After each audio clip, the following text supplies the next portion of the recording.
we are constantly judging others based on our own minimal experience. And this comes from a misconception, in my opinion, that human nature is competition, that it is survival of the fittest, and that I have to be better than you in order to survive. And if you're not as good as me, then I don't like you, and you're different, and you need to be more like me.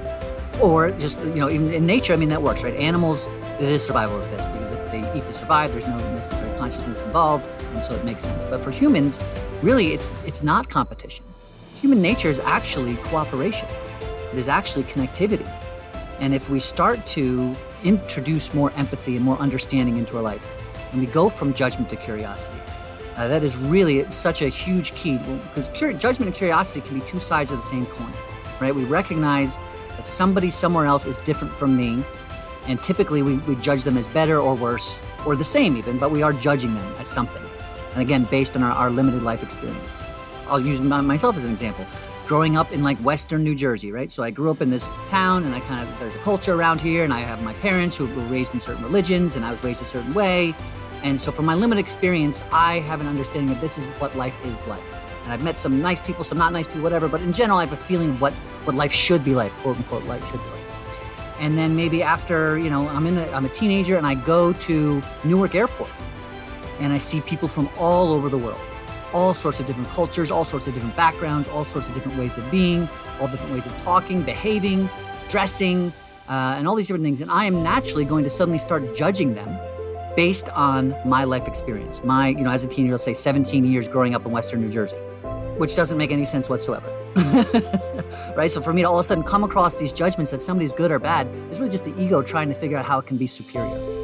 And so instead, when we show up with it, instead of judgment, we recognize something is different and intentionally insert curiosity. So normally it would be like, oh my gosh, I would never behave that way. I would never dress that way. I would never talk that way. I would never act that way. All these different things. So all of a sudden they come to mind when we see somebody that is very different from us, we'll just say. And so in a sense, instead of judging them, we can shift to curiosity and say, I wonder what their life is like. And first of all, if you were born to their parents the same day and lived every single second of their life, and had all their fears and all their responses to those fears and every single situation, every thought that they ever had up until the moment when you came across them in Newark Airport, you would be them. You would be exactly the same way that they are. And so once we start to recognize this, we are able to insert more empathy, more understanding, more curiosity as what it must be like to be them. And when we start to do that, we meet them where they're at, and we start to recognize that there's opportunity for understanding instead of judgment.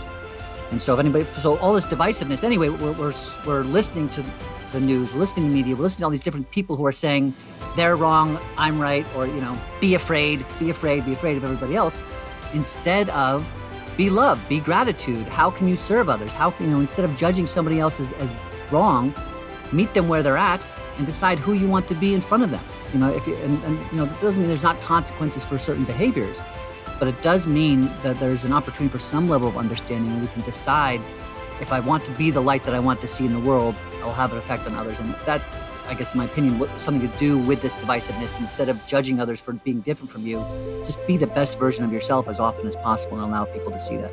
If you can recognize that in any given moment, you can stop, you can physically feel your heart beating, and sit and think about for something or someone in your life that brings you joy.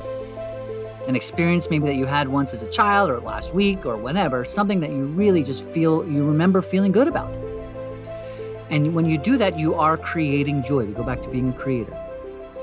And so the value of doing that is it changes your body physically, right? So when we're stressed and we're overwhelmed, our body is creating chemicals that are stress hormones, and is going back to preparing us to fight the saber-toothed tiger that's outside the cave.